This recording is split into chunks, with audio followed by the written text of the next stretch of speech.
Hello and welcome to episode 345 of the Leaguecast podcast. I'm your host, Neeko Cooper. Joining me, Aiden Frost Rockarts. Hello. And Colton Blue Basket Sweat. Aloha. Wait, that's not how you say it in Dank. No, I was saying goodbye, actually. I'm leaving now. See you. Oh, I see. Hey. We're going to be talking about some stuff this week.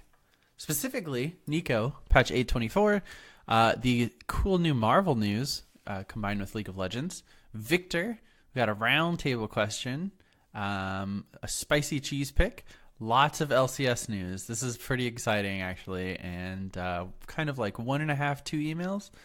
So before we get into that, let's read our ad because we're sponsored again by GameFlip. So, hey, this episode of Leaguecast is sponsored by GameFlip Gigs. GameFlip Gigs is a website built to offer gamers a one-stop shop for all services related to games. GameFlip Gigs is the place to go to learn how to build faster in Fortnite, dominate with a custom-built Hearthstone deck, or my favorite, find any gaming services related to League, including more efficient jungling pathing, personalized coaching, or even finding custom Twitch emotes, all backed by their 100% cashback guarantee, and all brought together on a single website.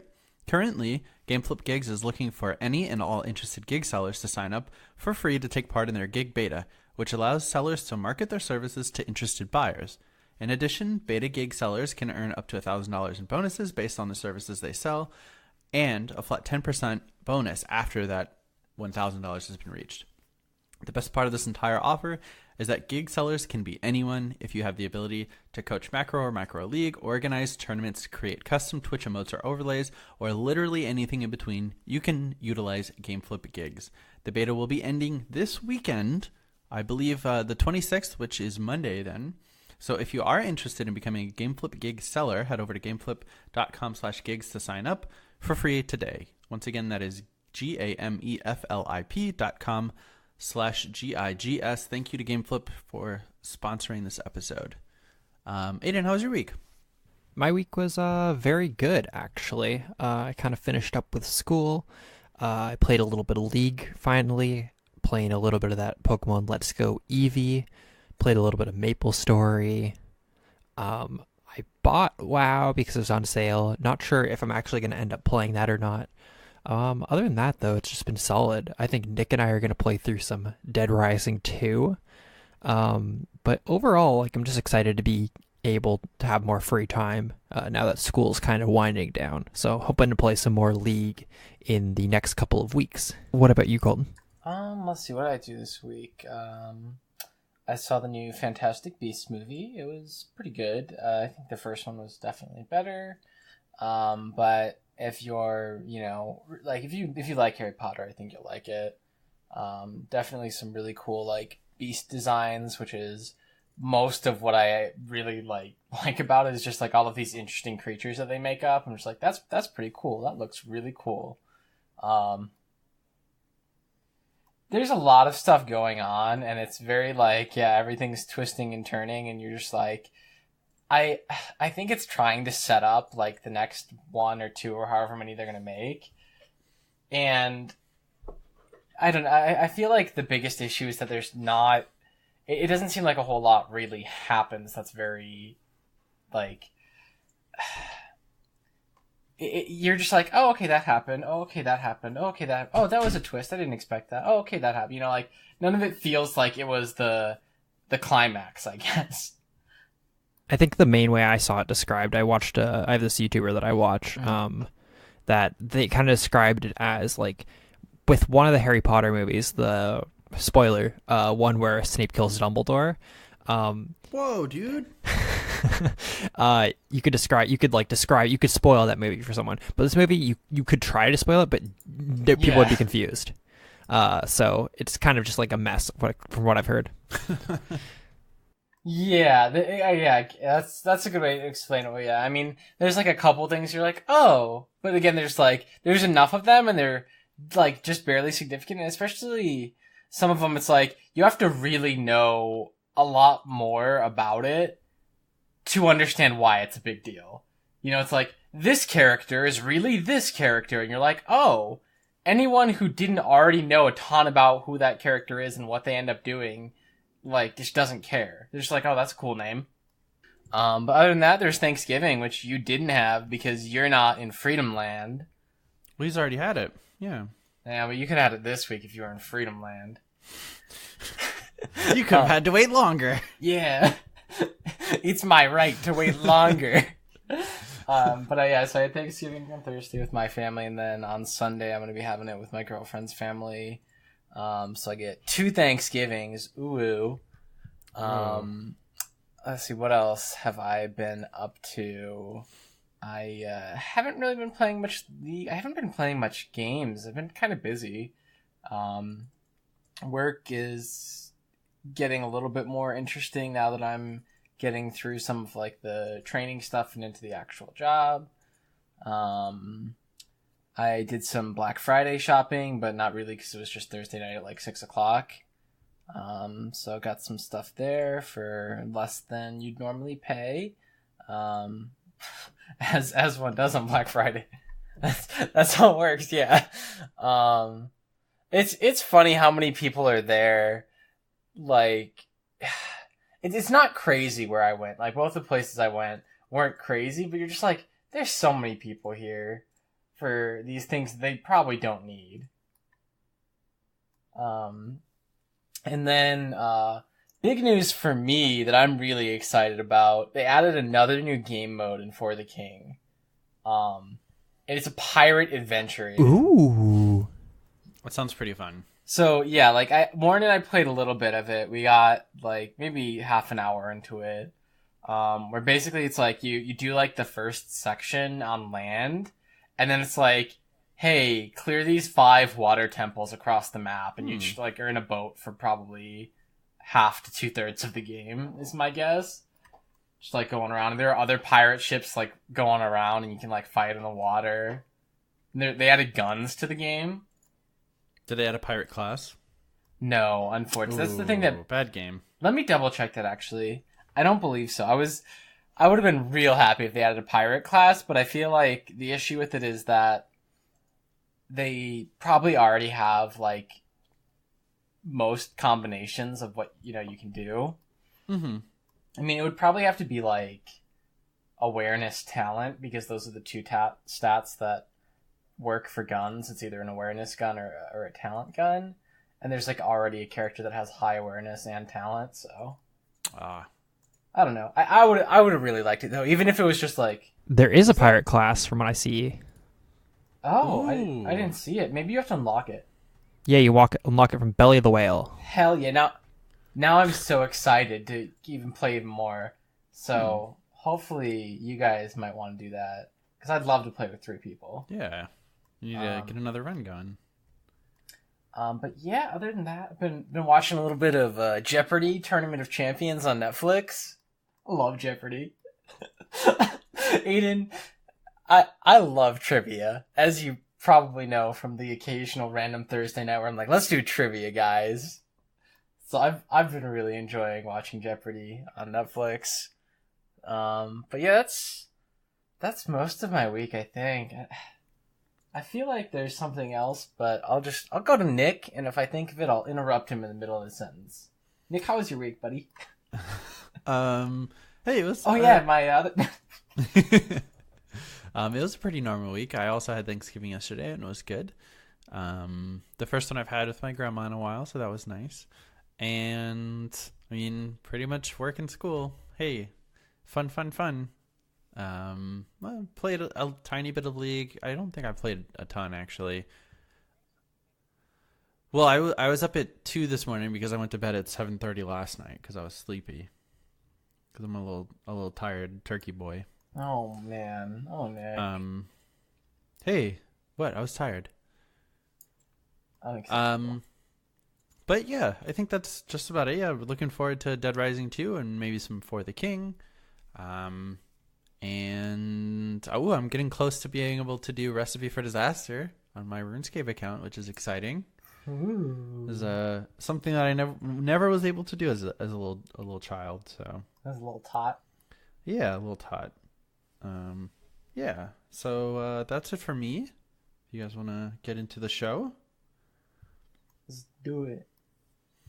so first up is Neeko. the new colorful mage that they've been hinting at. We'll go through her passive or her abilities. Her passive is Inherent Glamour. She can disguise herself to appear as an allied champion, damaging or taking damage from enemy champions, or casting either Blooming Burst or Tangle Barbs, breaks the illusion and increases the cooldown. I'm not sure what is Blooming Burst. Is that her Q? Yeah, her Q or her E. Her Q, Blooming Burst. She propels a seed onto a target area, which blooms and damages enemies. If the burst kills an enemy or damages a champion or large monster, it will bloom again up to 2 times. Her W is Shapeshifter. Passively, every third basic attack resonates with spiritual energy, dealing bonus magic damage and briefly increasing her movement speed. Count to 3 passive? Yeah, let's go.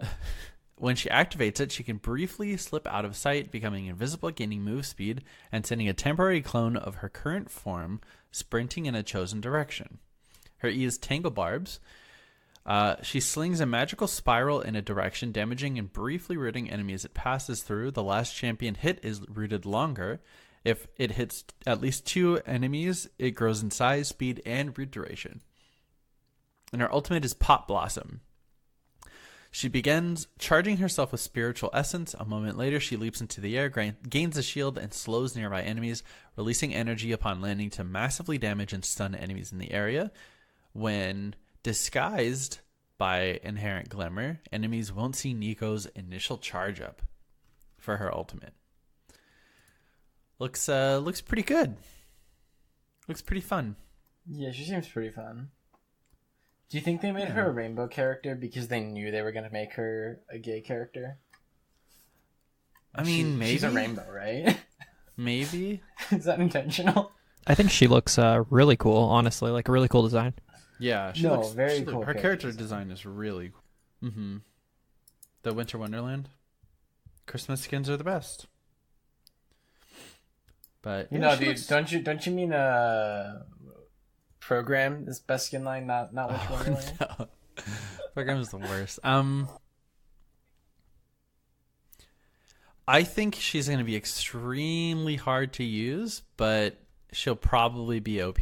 She seems like a character that's very difficult to master, but once you do, you'll get really good results.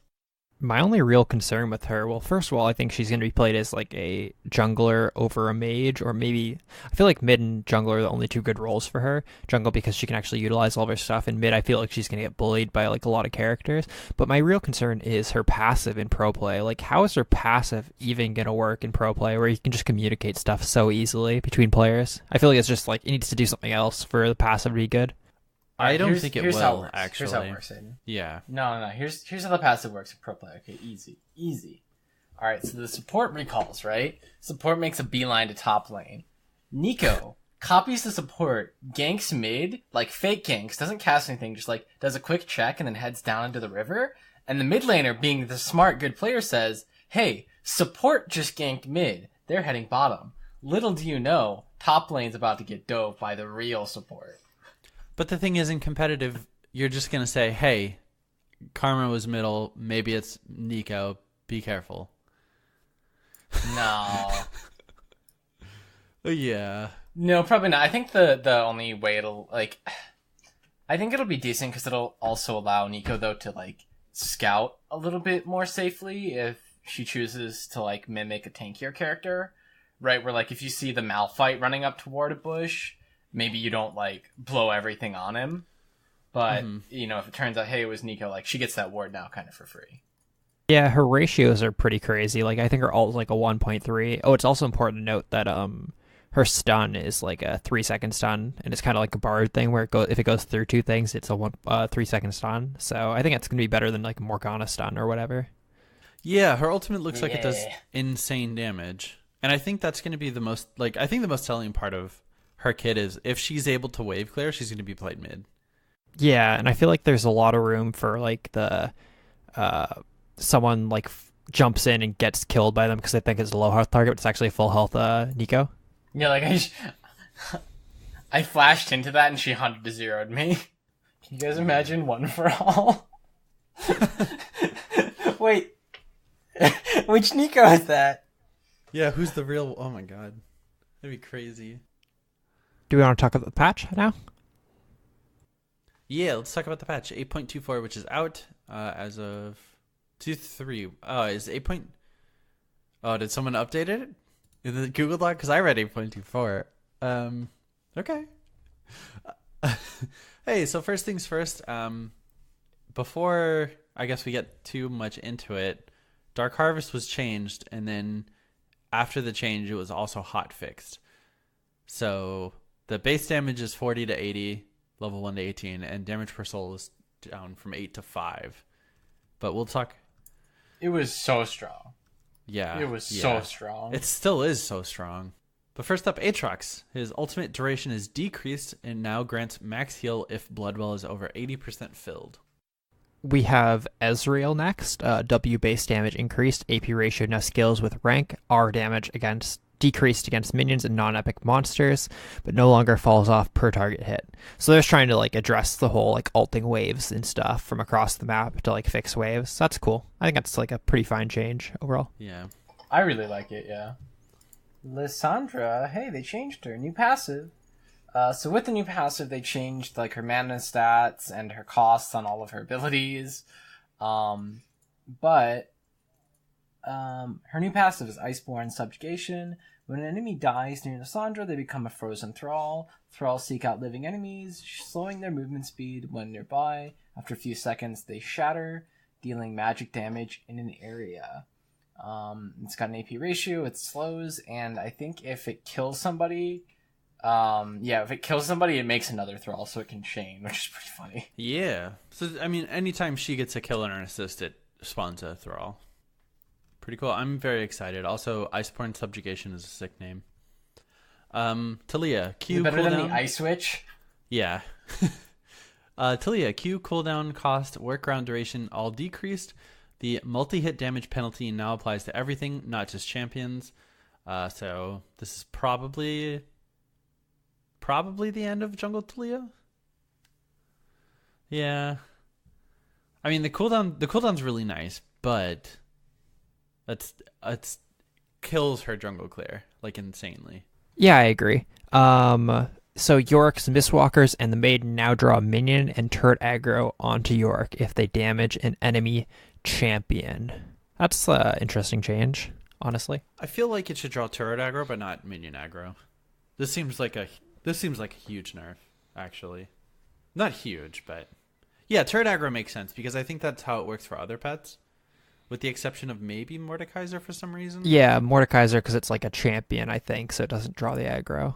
To the ghost because the ghost is a champion. I guess it's classified as a champion, but like I know it doesn't work that way for Tivers. Like,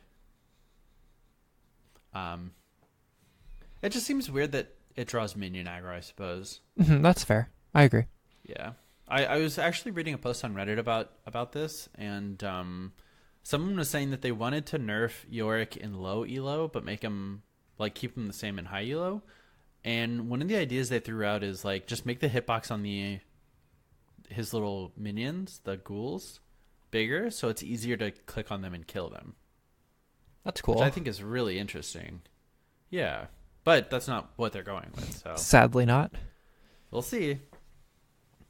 Just revert him back to his 3 different types of ghouls. Oh my god, I forgot about that. What the fuck? Yeah. Yeah. The Q ghoul that made you faster, the W one that gave you health, and the E that slowed them or something? Well, Q also increased your attack damage. True.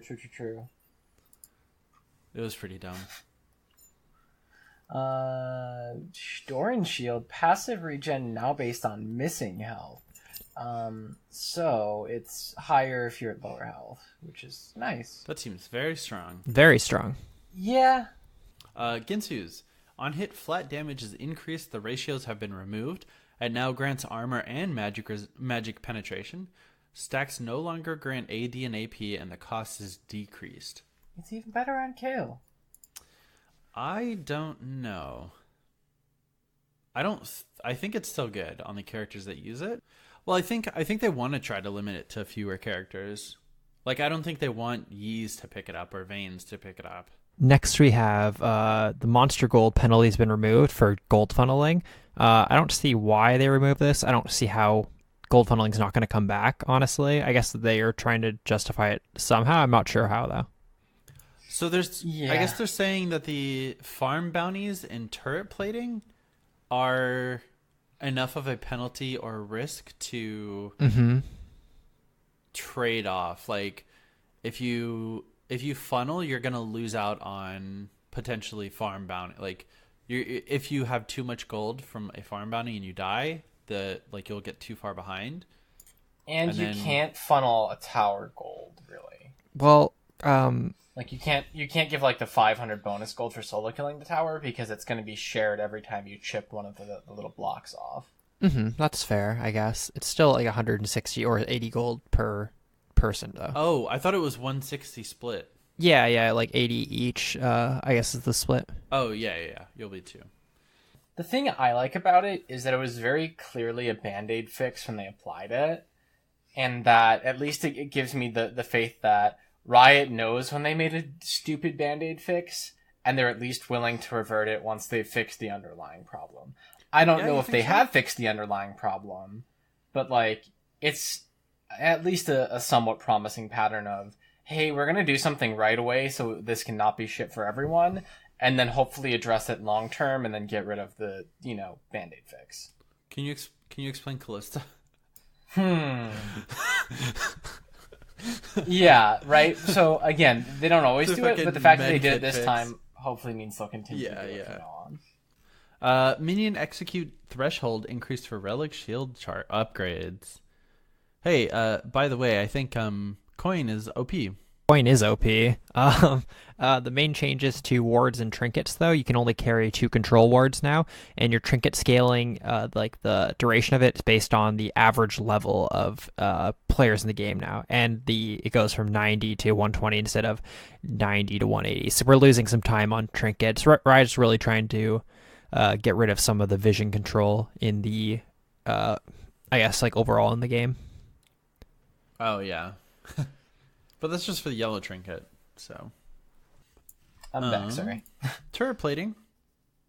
Hey, outer turrets have extra resistances early, but grant gold for each 1,000 health that they lose. So basically, they have 5 temporary plates. You break a plate every time you deal 1,000 damage to the turret, and you get 160 gold for it. Let me see. Turret plating falls off at 14 minutes. And that affects every outer turret. It's pretty. I like it. I like it a lot. I also like that it makes that unclaimed gold, like when it falls off, the gold falls away too. So if you're playing, like a safe, we're gonna stay back in farm strat, like you're just missing out on all that gold because of it. Yep. Yeah. Turret adjustments. Outer turret health increased. Resistance is removed. All turret 80 scaling increased. First turret bonus reduced. So. First brick still exists. It's 150 gold, but that's aside from all the plating. Health's up, 80 scaling is up, 80 cap is up. It does a lot more damage now. So watch out for those early dives, because it's going to chunk you. So we have some changes to the minions. Minion health, AD, and movement speed scaling increased. Candy minions spawn faster earlier in the game. So I mean, I'm fine with this. The only problems I'm really having with it is the fact that minions are moving faster now. I think they have a increase in movement speed overall or something. So it's kind of weird having minions crash your turrets at different times. Usually you expect minions to crash your X time, but they're a little bit earlier, so it's hard to hold waves. Yeah, it's weird having minions with different movement speeds because they've just been the same for so long. Yeah, it's just more like I'm not used to it. I don't think it's going to be that big of a deal, but it's hard to hold minions now, I think, right now. Yeah, weird. Yeah, they changed something's movement speed by 5, unplayable. It looks like the only ones that actually have them are... Oh, wait. It says all the minions get the bonus stats, or the bonus move speed. Yeah, they all get them, I believe. Oh, okay. Yeah. I see. Another good change they added to the game is that the epic monster spawn times have been changed. So elemental drakes are down from 6 minutes to 5, and elder and baron are both down to 6 minutes, so they're the exact same. I think it's kind of interesting because you kind of baron being the objective type play, and then elder being the more offensive, like want to fight type objective, I guess. So it's kind of a trade-off. I think that's cool how them being equal. I did like how they were offset, but I'm sure I'll get used to this and also appreciate it. I really like that it's shorter and that they're matched. Like, I think I like that they're matched. I like even more that dragon is a shorter cooldown now, and that first drake, which is I guess the next change, is more impactful. You can take the next one if you want. Yeah. So the first spawn of dragon comes in a little bit later in the game to compensate for that faster respawn. But the golden experience are up and the buff strength is increased early, and what that means is the first stack is now stronger than the other stacks. So like for example, Infernal Drank, yeah. Infernal Drake. Wait, can I get some Infernal Drank? Yeah, same. Instead of going 8, 16, 24, it now goes 10, 17, 24. So that first stack is stronger than the other two. It looks like the second stack is slightly stronger as well. Well, it's 10, 7, 7. So it's even. And the other one is like... Oh, but I meant compared to the prior. Like previously it was 8, 16, now it's 10, 17. Yeah. So yeah, it I just think so too. gives you that early game advantage of taking those early drakes and utilizing it earlier on, which I really like. And I think it'll encourage fun fights around the dragons, which are always good. I think it's also important to mention the gold and experience increases. So gold's gone up from on dragon from 25 to 100, and the EXP has actually doubled from base EXP from 75 to 150. So it's actually kind of worth your time to take dragon. You don't feel like you're losing out on tempo and stuff against the enemy jungler by doing a team objective. Yeah, you spend a minute killing it early and get 25 gold. Yeah, that's kind of the worst feeling sort of thing. So it kind of negated that hopefully a little bit. Yeah, like a big camp. I would like to see it even up to like 150, 200, and then just split between anyone who got an assist on it. Like 50 season global? 1 Drakes. No, I don't want it to be global because I want a solo jungler to be able to solo it and take it as like a, hey, they're diving top. They're going to get a kill on the tower, and I'm going to get like 200 gold from this dragon or something. Mm-hmm. I think that'd be nice even if they had to lower the buffs to compensate for it. Like, I think the jungler soloing a dragon for like a personal reward, not just a team reward, should be a thing. Which maybe this does it enough. I'd have to play with it a bit. I think it definitely is significant for sure. Yeah, it's like 4 times the gold, double the XP. Jungle Camp Experience. Camp Monster Experience is unchanged early and reduced late. It looks like it's pretty... it's not a lot late. So they just want junglers to have less XP later. The next nice change that they have is that the rune path bonuses are removed. So you select one stat from each of the 3 rows below. So this kind of takes away those like combined like inspiration plus whatever, and you get the health. So it's kind of nice for characters like Tom Kench, where I wanted attack speed on him, so I'd have to go precision every single game. But now I can just go resolve inspiration, then just take the attack speed rune. So it's kind of cool. It helps out a lot. Yeah, you can take the 2 trees you want to get all of the things you want and get the stats you want. You don't have to be like, well, I really wanted all attack speed, so I have to take alacrity. Yeah. I really like though also that they added back these flat resists into the game, because I think that'll really help curb some of the like early bursts you have to deal with, because I don't know, I hate getting 100 to 0 at like level 4 by any character, because I just don't think at that point in the game they should be able to 100 to 0 something.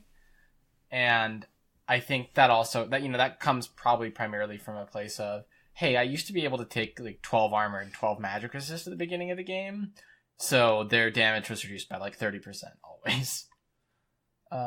So do we want to say what's in the rows, I guess? Yeah, I think that's fine. We can go through them, I think, really quick. All right, yes, the first row, you can choose between any of these 3 options. So 10 adaptive force, 9% attack speed, or 1 to 10% scaling cooldown reduction. Again, at level 18, it's 10%. And then just real quick note for that 10 adaptive force, that means 6 attack damage or 10 AP, depending. Row 2. They need to put that in the client. Row 2, 10 adaptive force, 5 armor, or 6 magic resist. So that's either more damage or you can get some defense. And then row 3, 15 to 90 scaling health at level 18, 5 armor, or 6 magic resist. Yeah, so into the actual runes, Fleet Footwork AP ratio decreased from 0.5 to 0.3. It's kind of actually a pretty big nerf to some characters. Yeah, Celerity now amplifies move speed bonuses rather than all move speed, and no longer grants adaptive force.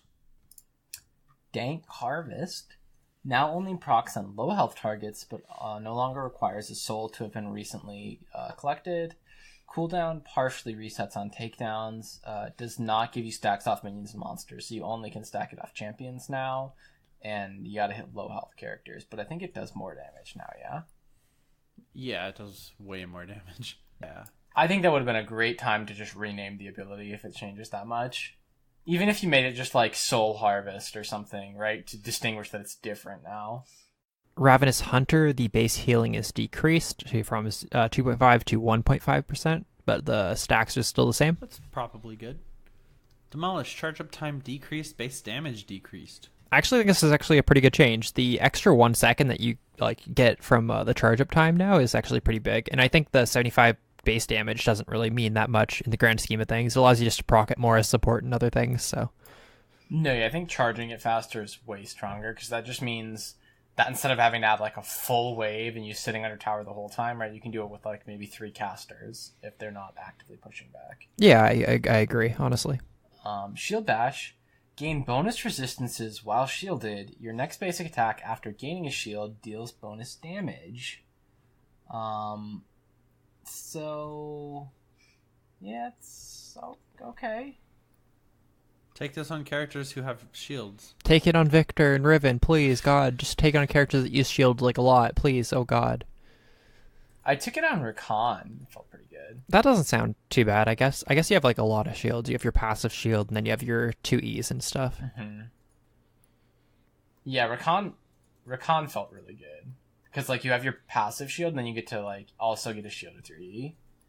Yeah, I agree. Chrysalis removed.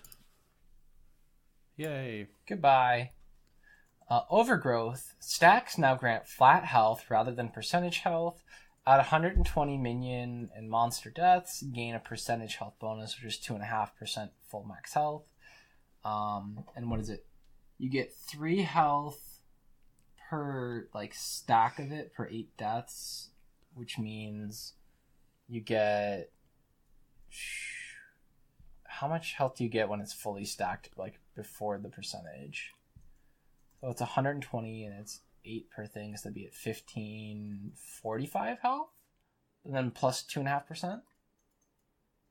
Okay, so it stacks up to 45 health plus 2.5% max health, which is fine. It's not Strength of the Ages. It's important to note that you can take it on like non-tanks now because it's flat health. Mm-hmm. So before it was almost unusable on anyone outside tanks, but now you can take it on like carries and stuff, which is good. Yeah, right. But I mean, yeah, at 120 minions, like that's pretty far into the game, and 50 health is nice. 50 health is a nice chunk. Yeah, Kleptomancy now procs off of the next 2 basic attacks after using ability rather than just the first. Wards no longer drop after 20 minutes. Yeah, seems like they're just buffing it. They want less vision in the game. They don't want the vision, dude. So this next change is actually a pretty big change, and it's one that I think there's a lot of like positive and negatives too in the community. So kill bounties are increased at 4+ kills. Monsters and minion gold advantage is now factored into bounties. Bounties on the losing team are reduced. Payout bounty per kill is now capped. So bounties, if you have over 250 gold from minions and monsters since your last death, over the enemy team's average, you get a kill bounty of 50 gold. And then actual just like kill bounties, like 4 kills is up 25 gold, 5 kills is up 100 gold, or 50 gold, 6 kills is up 100 gold, and additional kills is 7 extra 100 over that. So just there's more gold in bounties. So you have to play smarter with your lead now, or else you'll get punished for it, which I think is fine. Yeah, This seems fine. I think it's oddly specific in a way that people aren't going to be sure how it works and when it generates. Yeah, it's confusing. And my only problem with it is I think that it encourages like a little bit of like stupid play where like if I'm smashing lane and I have like a 50 CS lead and they're like, well, we're just going to keep trying to dive you until it works and we're going to get that fat bounty. I mean, I think there's abuse cases, but I don't think it's that bad, honestly. No, it'll never be huge. It's also like something that I see a lot of people not mention is that it shuts down like split pushers, like Tryndamere, Singe, like those ones who kind of have always abused like the fact that you're not worth very much gold when you're just pushing. So those characters are not only not only worth more when they die because their death bounties are still 100 regardless of how many times they die, but also they're getting gold bounties for getting a bunch of CS without dying, which is kind of cool. So I think it kind of counters that strategy a little bit too, which is kind of a annoying thing in solo queue. Also, a nice change. Bounties over 150 gold are now visible in the scoreboard, and you can ping them. Yeah, that's really nice. Hell yeah. Kill that guy. He's worth 800 gold. Yeah. Look at it. Another big change is that teleport's channel time has been reduced, but you now can't cancel it. So it's becoming even worse in solo queue. And I mean, it's still mandatory in competitive play, but I mean, fuck, they should just remove the summoner. Honestly, it's bad. Yeah. Yeah. Do you like how clear it is that it's saying like they added this teleport can't be canceled by its caster once cast. They had to add that, I think. But like when you just read the note, like can no longer be canceled. When I first saw it, I was like, did they really make teleport uninterruptible? And I'm like, there's no way. Yeah, that'd be dumb. That would be dumb. And then I read it. I'm like, okay, yeah, that's what I thought it was, but come on. Teleport cannot be canceled. What does that sound like to you? Yeah. I think it'd be kind of interesting, yeah, if they got rid of teleport and then added like another global champion. Because it's been a while since we had a global, or I mean semi-global champion. Like what is the most recent one? Nocturne? Tom Kench? Oh yeah, not Tom Kench, yeah. Yeah, I think it'd be cool. Yep. Put Fortify back. Stats panel, they've changed the color and some icons. That took a minute to get used to. They changed like all of the little stat icons, so I was like, what is this? Is this my AP or my magic resist? Some reworks to missions, bug fixes, some upcoming skins like the cool Leona skins, the Lissandra one, the Camille one, all the Pajama Party ones. Yeah, just like a bunch of other cool stuff coming this patch, but nothing major. Cool. Then let's get into the champion spotlight. All right. No, I'm sorry. We have Marvel. Marvel's teaming up with League to explore lore. Yeah, I think it's kind of cool. I think their first one is coming out in May or something from the article. It's like about Ashe, the War Mother, I think it's called. So that's cool, I guess. Ashe doesn't seem like a war mother. Is it just going to be Hawkeye? Is it just going to be Hawkeye? Please. She just doesn't get included in any of the other lore. Yeah, I feel like it's cool that they like obviously teamed up with like probably the best people to do this though, so hopefully it turns out to be really good. Yeah, for sure. Mm-hmm. Hey, Riot, the Riot, the video game company. Well, we've already conquered the music world. I guess let's get into graphic novels. JK, we're just gonna pay Marvel to do it for us. Yeah, so last week's roundtable question was which fictional character, gaming, TV, movies, etc. would you like to see in LoL as a crossover? So the first response was from David, who said any character from the Dragon Ball universe. So that could be like Goku, Krillin, Vegeta, Frieza, Cell, Goten, Trunks, Gotenks. Gohan. No, that's silly. Can we get Gohan. No. Who's the character who's like the guy who's in the tournament that like Goku destroys? Gohan? It's just a regular guy. Hercule. Oh no, not Gohan. Hercule, I think. Mr. Satan or whatever? Yeah. Oh, Hercule, yeah, Mr. Satan. Yeah, I want him. Because he's just a regular guy. I want Jiren, dude. Yeah. That'd be sick. Next, we have Josh, who said Link or some other Smash characters would be cool. Dustin said Chrono from Chrono Trigger because he's amazing, and I want to see Luminaire as his ultimate. I've actually never played Chrono Trigger. Devin said Duke Nukem, just to spam its taunts. Mike said John Marston from Red Dead. Let's be real, we just want a cowboy, so like, why don't we just get fucking McCree? That'd be pretty sick. The Mighty Throb from our Discord said, give us Bayo so we can hate her here too. Stinol said, well, because we already have at least one stupidly OP character in the game, why not just bring in some OP shit from anime? That's kind of funny. You could have like One Punch Man, and he could be super slow, but he could just like actually just one-hit characters or something. That'd be pretty funny. Yeah. He's got like 200 movement speed. Yeah.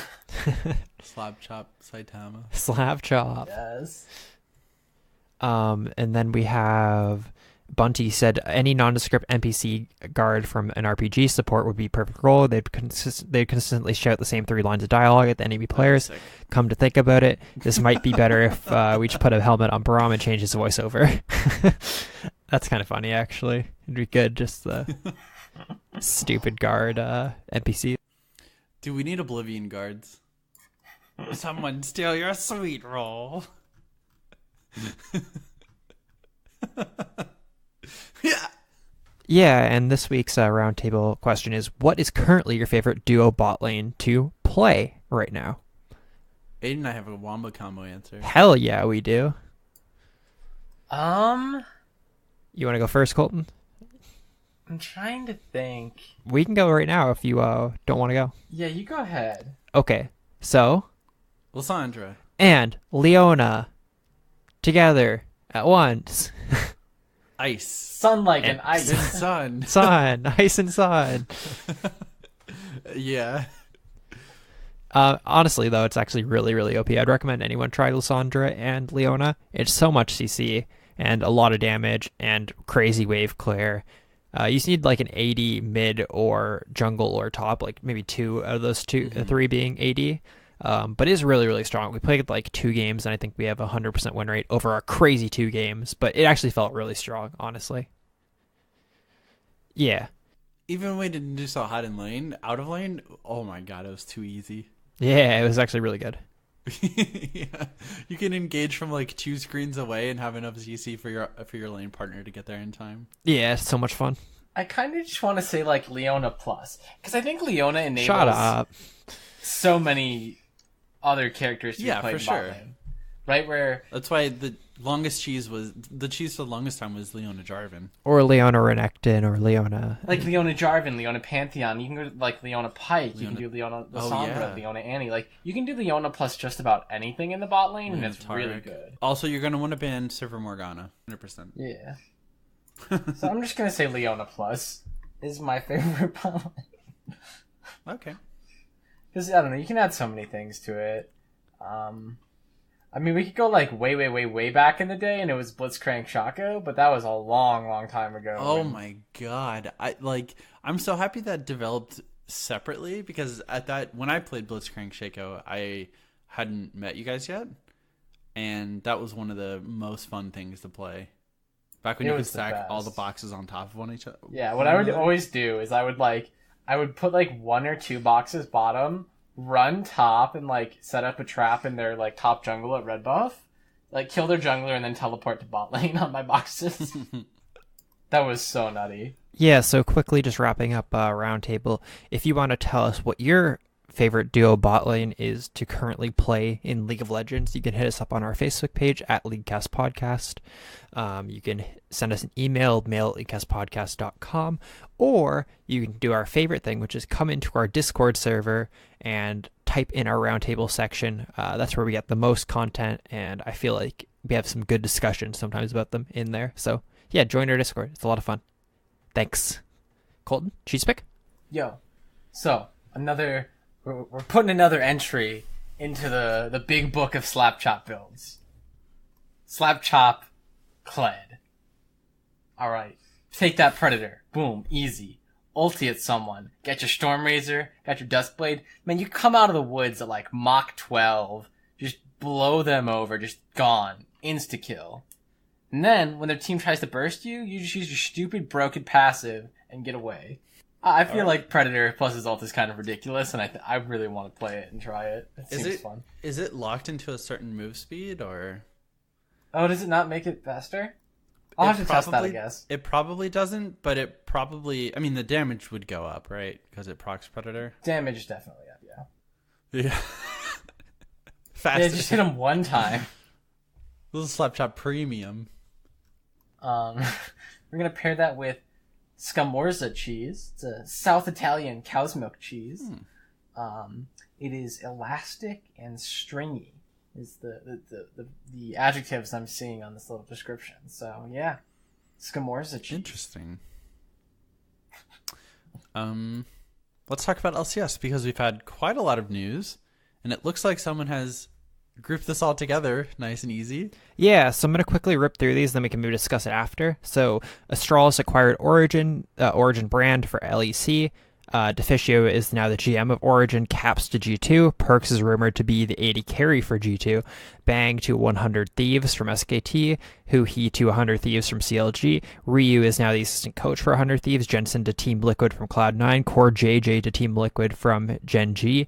The new SKT lineup is Khan and Crazy in the top lane, Haru and Clid in the jungle, Faker in the mid, Teddy as AD carry. New Misfits lineup is Soaz top, Maxlor jungle, Febin mid from Clutch, and their support is Gorilla. Pullbelter is now on FlyQuest. Vitality might get Mowgli from Afrika. Yukao is now going to Afrika. Song is the new coach for Echo Fox. Dylan Falco, who was the coach for Fnatic in this last season, is now the coach for SO4. TSM Broken Blade is probably going to be coming true. He's a Turkish top laner. He's played for like Dark Passage and stuff. He's apparently really good. And then CLG might be getting Power of Evil to replace Huhi from, I think he was on Optic last season. Niski is confirmed to Cloud9 as of like an hour ago. And Huni is rumored to be going to Clutch Gaming as their new top lane. So lots of big changes coming this way in NAEU and LCK. It is a lot of changes. A lot of these are really exciting. What's the most exciting change for you that you've looked out for? Well, I think one of the biggest ones is Perks being rumored to be playing AD carry. Sure. Like that's a crazy change. Like I don't think anyone would predict that. Yeah. He's been killing it in solo queue as well, by the way. I think there's some other cool things like Bang to 100 Thieves, Huhi to 100 Thieves. I just think overall 100 Thieves has done a lot for their roster. Like I think their roster is someday on Huhi, Bang, and Aphromu. Like that's a pretty wild roster, I think. That's a pretty stacked roster, yeah. And then you obviously have changes like Jensen and Core JJ to Team Liquid. Like Team Liquid, who's already like the best team last season, replacing their two weakest links and then becoming an even better team. Yeah. It kind of reminds me of like old TSM where they'd be like the number one team and then they'd still replace the roster to upgrade. So it's cool that Team Liquid's not like settling to just like for NA. They really do want to have some worldwide dominance with this roster upgrade. Yeah, for sure. For sure. Yeah, it's just nice to see. Like it makes you kind of like happy to see that they're not just going, "Hey, we dominated NA, so we're gonna keep our roster."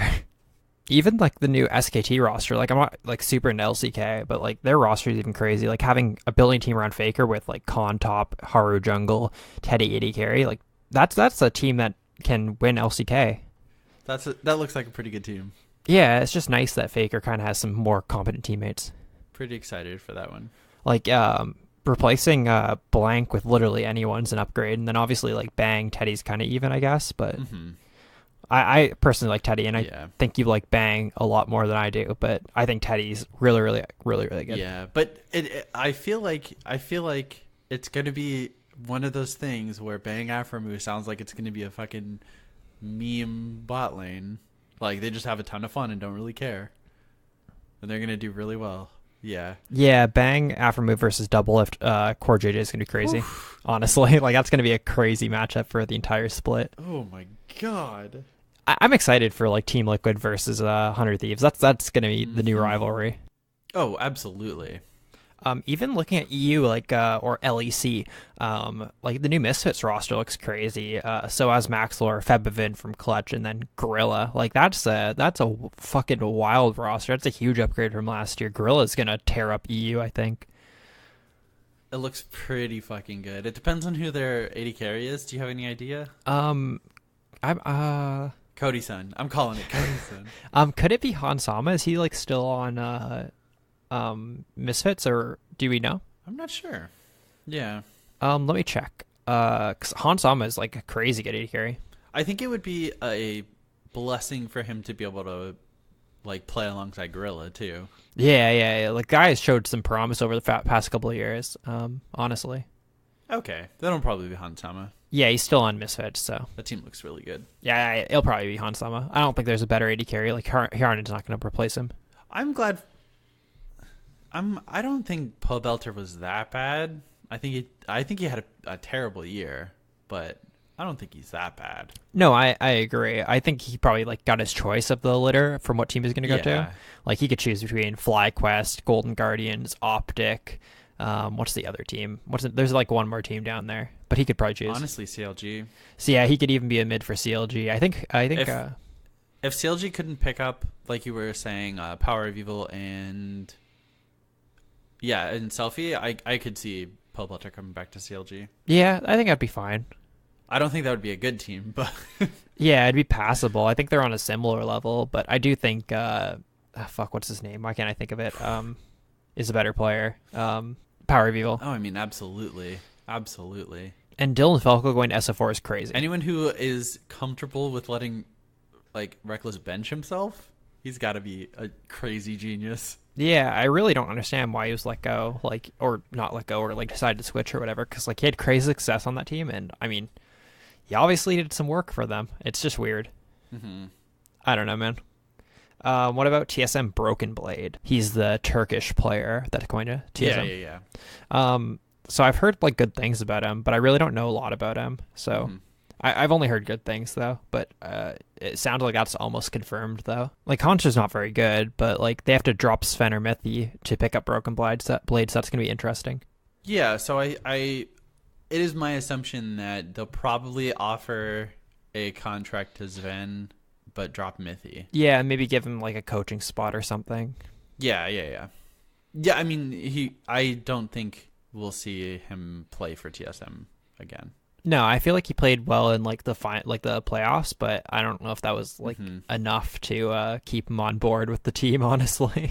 And then we have Huni probably going to Clutch. It's not confirmed yet, but that's kind of interesting because Haunter was originally supposed to go to Clutch, I think. So I guess if Haunter doesn't go to Clutch, then he's probably going to go to CLG maybe to replace Darshan. So him and Power of Evil, the Stixay look-alike, if you will.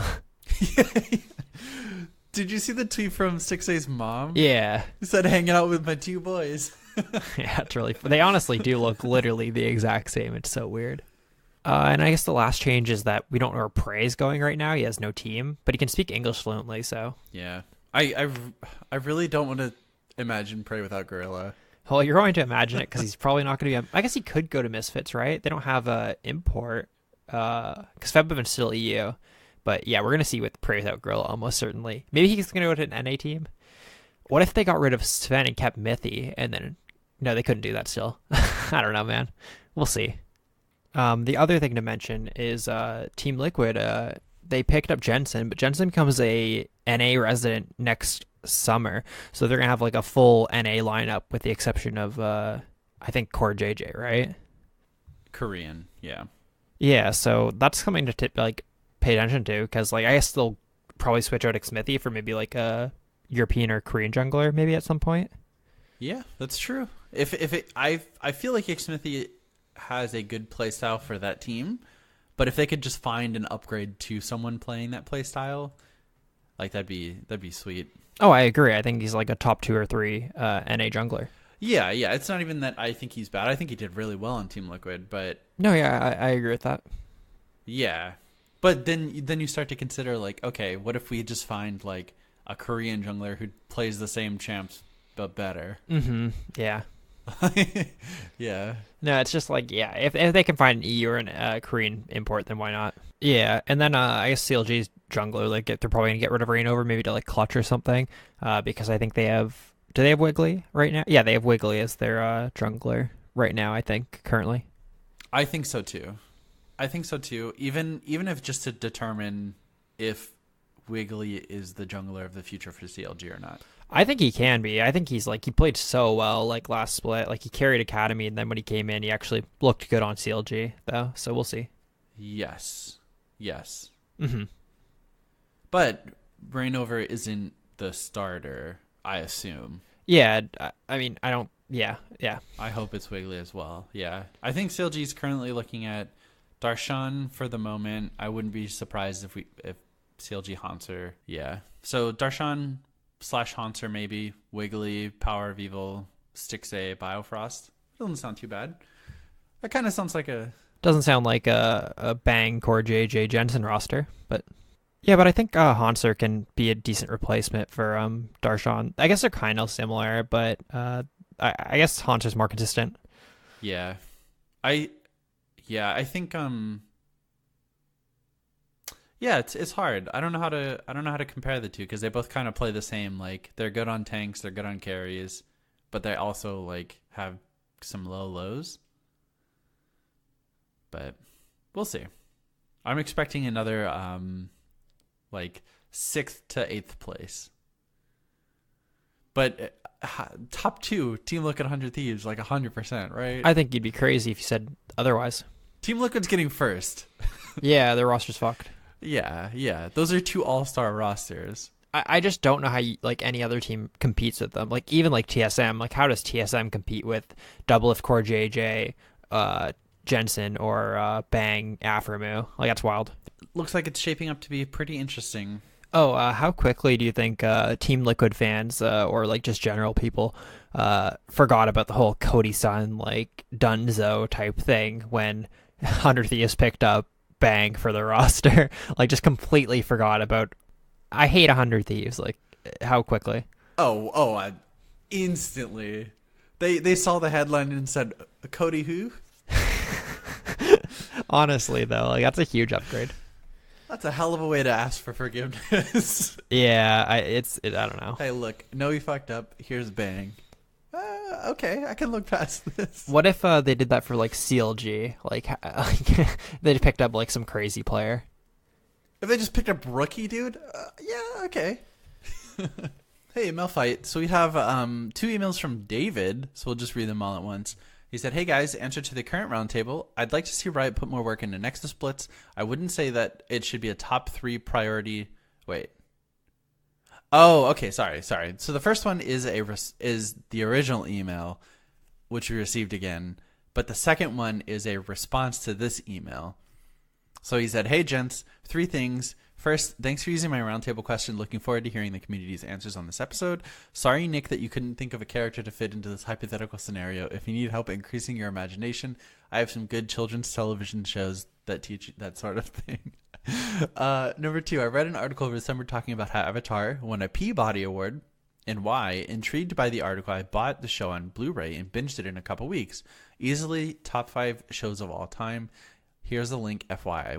Do you know what the Peabody Awards are? It looks like they're an award for storytelling, like overall, just like overall storytelling. Yeah, so it's kind of cool that a game won that. I guess is like what he's trying to get at. Cool. For Victor, who emailed last week, I was flying back from Phoenix yesterday / past Sunday and had a lot of time to kill, so I decided to see what the Wi-Fi strength was in the airport. To my surprise, it was the lowest ping / fastest load time I've ever seen at 19 ms.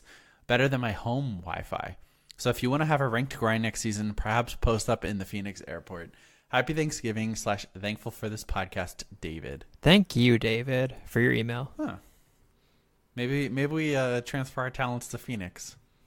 But hey, that'll do it for episode 354. Thank you guys for listening, and thank you to GameFlip for sponsoring this episode.